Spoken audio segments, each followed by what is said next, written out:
Bonjour tout le monde. On discute pas mal ces derniers temps, depuis le second tour des présidentielles, et même durant l'entre-deux tours, de la possibilité d'une cohabitation. C'est-à-dire qu'il y ait un parlement qui a une majorité d'une couleur différente que celle du président de la République, et donc un gouvernement qui ne serait pas issu du parti du président de la République. Et cette cohabitation viendrait potentiellement du coup de la gauche avec Jean-Luc Mélenchon comme Premier ministre. Ça peut être un peu l'occasion de faire un petit historique de ce concept, de ce principe de cohabitation. Évidemment, il y a les cas de cohabitation connus, 2002, entre 97 et 2002, avec Chirac président, Jospin Premier ministre, 93-95 avec Mitterrand président, Balladur Premier ministre, et 86-88 avec Mitterrand président, et là, Chirac Premier ministre. C'est à chaque fois, du coup, deux fois, c'est quand l'Assemblée est arrivée à son terme classique, avoir donné une première fois une majorité au président. Au bout de 5 ans, elle donne une majorité à l'opposition, et donc un Premier ministre de droite se met en place. Donc la première cohabitation en 86 a un peu essuyé les plâtres des relations entre le président et le Premier ministre. En effet, la cohabitation est certes possible dans les institutions de la Ve République, mais elle n'est pas prévue. Il n'y a pas explicitement des textes qui disent quels sont les rôles de chacun dans un tel cas de figure.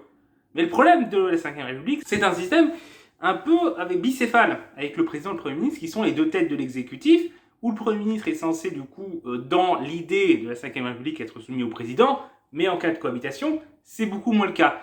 Et donc, il y a un partage du pouvoir qui se met en place sans forcément être prévu de base, avec notamment les questions, le fait que le président puisse signer ou non les décrets. Donc, ça lui permet, en théorie, de pouvoir bloquer des lois, même si, dans les faits, celui-ci a globalement accepté de les signer par respect de la majorité et par respect du coup du fonctionnement normal des institutions. Le président est aussi en théorie responsable des affaires étrangères et chef des armées. Mais le gouvernement a cependant un ministre des Affaires étrangères et un ministre de la Défense qui ont aussi en charge ces responsabilités-là. Donc avec lesquels il peut avoir des conflits avec le président. Donc il faut que ça s'accorde plus ou moins pour essayer de parler d'une voix. Et ça s'est fait plus ou moins bien, ça a essuyé le plâtre en 86, ça s'est un peu mieux passé par la suite une fois que les choses sont rentrées dans la norme, mais ces cohabitations-là sont celles qu'on a connues pendant la Ve République. Mais c'est pas les seules fois où ce principe de cohabitation a pu être envisagé. Ah bon, après chaque présidentielle, ça peut être plus ou moins évoqué, même si, que ce soit en 2017, ça n'a jamais été trop évoqué au sérieux. En 2012, l'UMP a vendu Jean-François Copé comme Premier ministre, mais sans trop y croire. En 2007, bon, pas trop de monde y a cru. 2002, il y a eu bien un moment l'envie de rattraper le choc du premier tour de 2002, mais au contraire, le choc de 2002 a plutôt démoralisé la gauche et elle ne s'est pas mobilisée aux élections suivantes. Mais il y a également eu les cas avant 1886 où l'hypothèse d'une cohabitation a pu être envisagée, notamment en 1973 et 1978. Deux élections législatives sous un président de droite. Pompidou en 73, Giscard en 78. La gauche visait la victoire, avec notamment un programme commun. Et donc, c'est-à-dire un programme commun de gouvernement. Donc la gauche visait à gouverner. Et donc, autant en 73, les chances de la gauche paraissaient très faibles, en 78 un peu plus. En 1978, la gauche est passée vraiment pas loin de remporter la majorité. Dans les médias, l'hypothèse d'une cohabitation est apparue et on a demandé aux différents acteurs ce qu'ils en pensaient. Pompidou en 73 a refusé de dire ce qu'il ferait s'il y avait un tel cas de figure qui se présentait. Donc ça a laissé le doute, est-ce qu'il allait appeler un Premier ministre de gauche ou s'y refuser. Giscard n'était pas non plus très enthousiaste parce qu'il faut voir qu'à ce moment-là, la droite, en 1978, ça faisait 20 ans qu'elle était au pouvoir absolument seule et ça faisait quand même très longtemps qu'elle n'avait pas été écartée du pouvoir parce qu'il faut voir que la droite a été au pouvoir dans la majorité de notre histoire, parfois seule et parfois plus souvent sous la 3e et 4e République parce que le système était un système fonctionnait par le principe de coalition et avec rarement des majorités absolues. Mais elle a quasiment été tout le temps aux affaires. À part une période d'un mois au début de la 4e République avec un gouvernement uniquement SFIO et une période de 2 ans entre 1936 et 1938 où il y a eu des gouvernements SFIO, parti radical, sans ministre de droite. Depuis la Première Guerre mondiale, il y a eu, à part ces moments-là, donc c'est-à-dire qu'en 1978, pendant le cours des 64 dernières années, il n'y avait eu que 2 années au cours de l'histoire où la droite n'avait pas participé au gouvernement. Elle avait participé à tous les autres gouvernements, elle avait été majoritaire dans les gouvernements également vichistes entre 1940 et 1944. Donc la droite considérait un peu le pouvoir comme étant son apanage. C'était normal que la droite soit aux affaires. La gauche aux affaires, ça c'était pas normal. Certaines personnes de gauche pouvaient éventuellement être intégrées aux affaires, mais là ça faisait comme 20 ans que ça n'arrivait plus. Mais une gauche au pouvoir, c'était pas normal.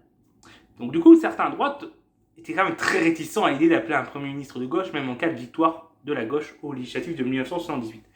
De leur côté, la gauche déclara, notamment autour de François Mitterrand, que en cas de victoire de la gauche, Giscard devrait rester président, parce qu'il y a aussi eu l'hypothèse que la gauche pourrait demander la démission de Giscard.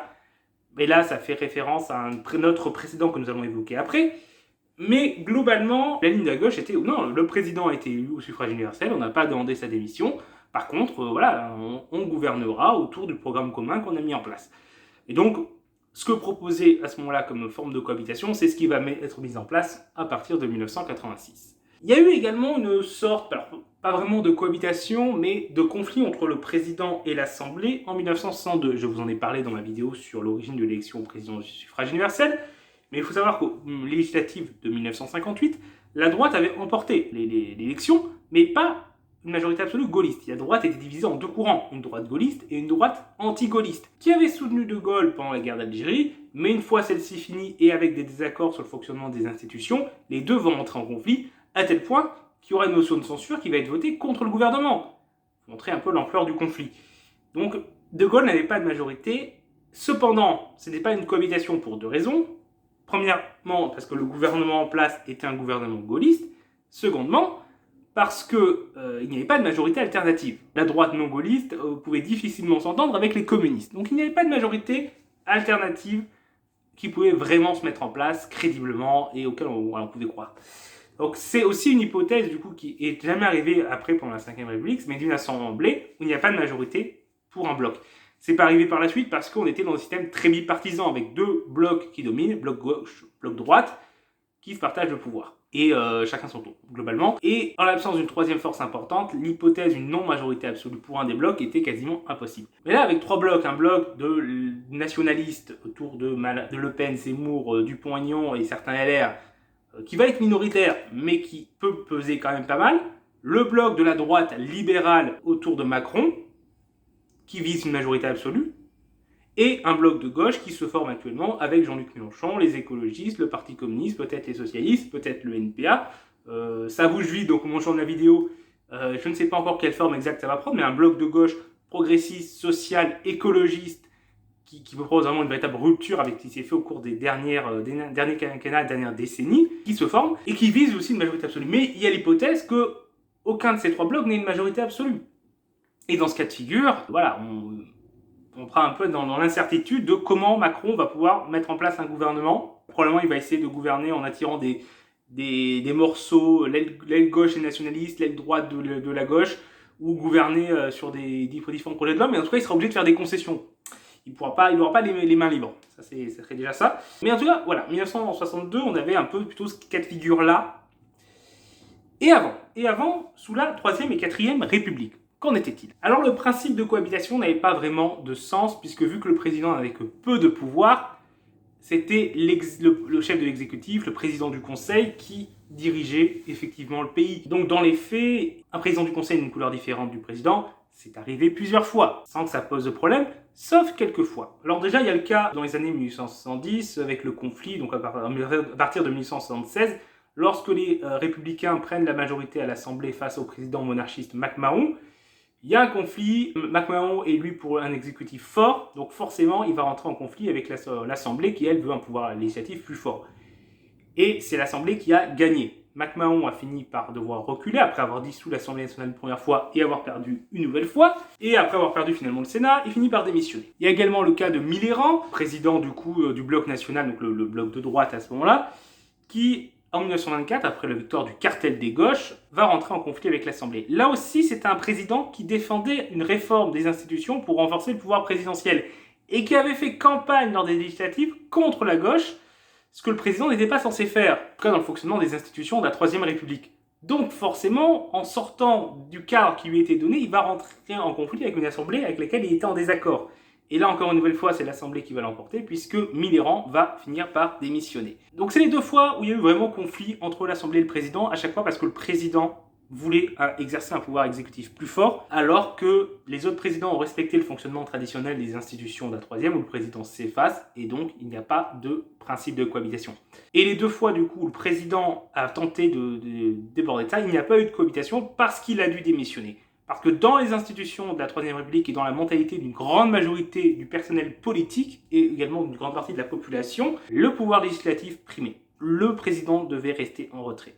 Donc forcément, il perdait ces bras de fer. De Gaulle a été le premier à remporter un tel bras de fer et à changer du coup le fonctionnement des institutions en profondeur. Et donc du coup c'est pour ça que maintenant on peut avoir le principe de cohabitation où le président cependant reste quand même moins important quand il y a la cohabitation. Ce n'est pas sa politique qui se mène. Il a un certain pouvoir, mais ça reste la politique du gouvernement qu'on a mis en place qui se mène. Donc au législatif, c'est un vote qui est important parce que c'est là que vous pouvez décider quelle politique il va se mener. Est-ce que vous voulez la continuité de la politique menée par Macron? Mais écoutez, j'espère que ça vous a intéressé, que vous avez appris des choses. Si c'est le cas, n'hésitez pas à partager la vidéo, à l'aimer, à mettre un pouce bleu.